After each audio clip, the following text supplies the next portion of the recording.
Hey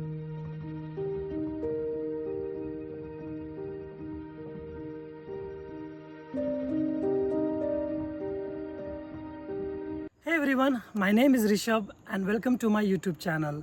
So आज हम बात करने वाले हैं सेलेस्टियल इवेंट्स जो कि सितंबर मंथ में होने वाले हैं। कई सारे इवेंट्स हैं, सो चलिए एक एक करके डिस्कस करते हैं। सो सबसे पहला इवेंट जो सितंबर मंथ में होने वाला है वो है total lunar eclipse and full moon. ये बेसिकली 7 सितंबर को होने वाला है। तो होगा यूँ कि 7 सितंबर को हमें चंद्रमा अपने पूरे रूप में दिखाई देगा और वो कंप्लीट इल्यूमिनेशन में एग्जिस्ट करेगा। कंप्लीट इल्यूमिनेशन का मतलब है कि वो सबसे ज़्यादा चमकदार होगा। पर ये दिन और भी इंटरेस्टिंग इसलिए बन जाता है क्योंकि इसी के दिन टोटल लूनर एक्लिप्स होगा, मतलब पूर्ण चंद्र ग्रहण होगा। चंद्र ग्रहण तभी एग्जिस्ट करता है जब सूरज, चंद्रमा और पृथ्वी तीनों स्ट्रेट लाइन में आ जाते हैं और पृथ्वी सूरज और चंद्रमा के बीच में आ जाती है। तो सूरज की किरणें पृथ्वी पे पड़ती हैं और पृथ्वी की परछाई चंद्रमा पे पड़ती है। सो इस फेनोमेनन को हम लोग लूनर एक्लिप्स बोलते हैं। ये लूनर एक्लिप्स बहुत इंटरेस्टिंग है क्योंकि यूजुअली लूनर एक्लिप्स या चंद्र ग्रहण में चंद्रमा धीरे धीरे करके गायब हो जाता है, मतलब पृथ्वी की परछाई चंद्रमा पे धीरे धीरे पड़ने लगती है। पर इस एक्लिप्स में हमें चंद्रमा गायब नहीं दिखेगा। एक्चुअल में हमें चंद्रमा लाल कलर का दिखने लगेगा और इसीलिए इस मून को हम लोग ब्लड मून भी बोलते हैं। साथ ही साथ दुनिया के कई सारे सिविलाइजेशन में ये एक्लिप्स बहुत ही फेमस रहा है।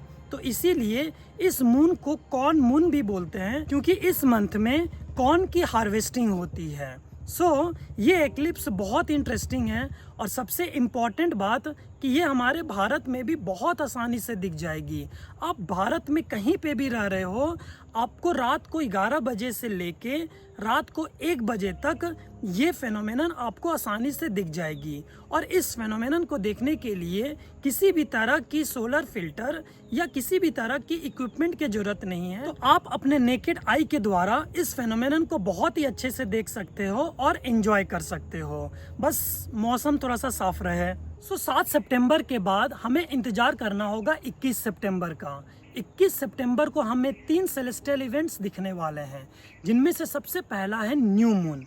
न्यू मून का नाम आते ही हमारे दिमाग में ऐसा आता है कि क्या कोई नया चंद्रमा दिखने वाला है क्या, पर ऐसा नहीं है। न्यू मून का मतलब है कि हमें उस दिन चंद्रमा दिखेगा ही नहीं और इस दिन को हम अमावस्या बोलते हैं। पर आपको निराश होने की जरूरत नहीं है, भले ही हमें चंद्रमा ना दिखे पर इसी दिन सैटर्न जो कि एक प्लैनेट है वो हमारे पृथ्वी के सबसे करीब रहेगा और पूरे आसमान में सबसे ब्राइटेस्ट ऑब्जेक्ट उस दिन सैटर्न ही होगा। और इस प्लैनेट को आप आराम से अपने नेकेड आई के द्वारा देख सकते हो। आपको करना यूं है कि सनसेट के बाद इस डायरेक्शन में आपको देखना है और उस डायरेक्शन में सबसे ब्राइटेस्ट ऑब्जेक्ट जो होगा वो और कोई नहीं सैटर्न प्लैनेट ही है। और अगर आपके पास टेलीस्कोप है तो आप उसकी फोटो भी क्लिक कर सकते हो क्योंकि पूरे साल में सैटर्न धरती के सबसे क्लोज इसी दिन को होगा और इस दिन को हम ऑपोजिशन भी बोलते हैं। ये हो गए 2 सेलेस्टियल इवेंट। तीसरा इवेंट है पार्शियल सोलर एक्लिप्स। इस सितंबर को पार्शियल सोलर एक्लिप्स होने वाला है और ये एक्लिप्स दुनिया के कुछ ही पार्ट से देखे जा सकते हैं, जैसे कि न्यूजीलैंड एंड अंटार्कटिका।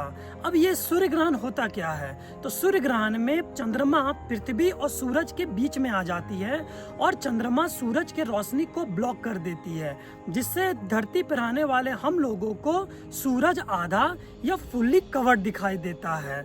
इसी फेनोमेनन को हम लोग सोलर एक्लिप्स भी बोलते हैं। 21 सितंबर के बाद आता है 22 सितंबर। 22 सितंबर को तो बेसिकली कोई सेलेस्टियल इवेंट नहीं है, पर ज्योग्राफी के हिसाब से ये एक बहुत ही इंपॉर्टेंट दिन होता है। इस दिन को हम ऑटमनल इक्विनॉक्स बोलते हैं और इस दिन धरती पे 12 घंटा रात होती है और 12 घंटा सुबह होती है और इसी दिन के बाद सर्दियां शुरू हो जाती हैं। सर्दियों से मेरा मतलब है कि रातें बड़ी हो जाती हैं और दिन छोटे हो जाते हैं। 22 सितंबर के बाद 23 सितंबर बहुत ही इंपॉर्टेंट डे होता है एस्ट्रोनॉमी के लिए, क्योंकि इसी दिन नेपट्टून प्लैनेट को डिस्कवर किया गया था। क्या आपको पता है कि नेपट्टून ही एक इकलौता ऐसा प्लैनेट है जिसकी खोज मैथमेटिकल कैलकुलेशन के हिसाब से की गई थी, ना कि एस्ट्रोनॉमिकल ऑब्जर्वेशन से। और इसकी खोज भी 23 सितंबर 1846 को हुई थी और इसी दिन नेपट्टून धरती के सबसे पास में आ जाएगा और हम आसानी से इस प्लैनेट को देख पाएंगे। आपको करना यूँ है कि सनसेट के बाद आपको इस डायरेक्शन में देखना है और सबसे ब्राइटेस्ट ऑब्जेक्ट जो आपको दिखाई देगा वो नेपट्टून ही है। नेपट्टून अपने आप में बहुत ही अनोखा प्लैनेट है और इसीलिए इसको the discovery of a planet with the point of a pen भी बोला जाता है। ये हैं कुछ सेलेस्टियल इवेंट्स जो आपको सितंबर 2025 में दिखने वाले हैं। तो ऐसे ही स्पेस स्टफ्स और एस्ट्रोनॉमी की नॉलेज के लिए आप मेरे चैनल को सब्सक्राइब कर सकते हो और अगर आपको कंटेंट अच्छा लगा है so you can share it with your friends and families.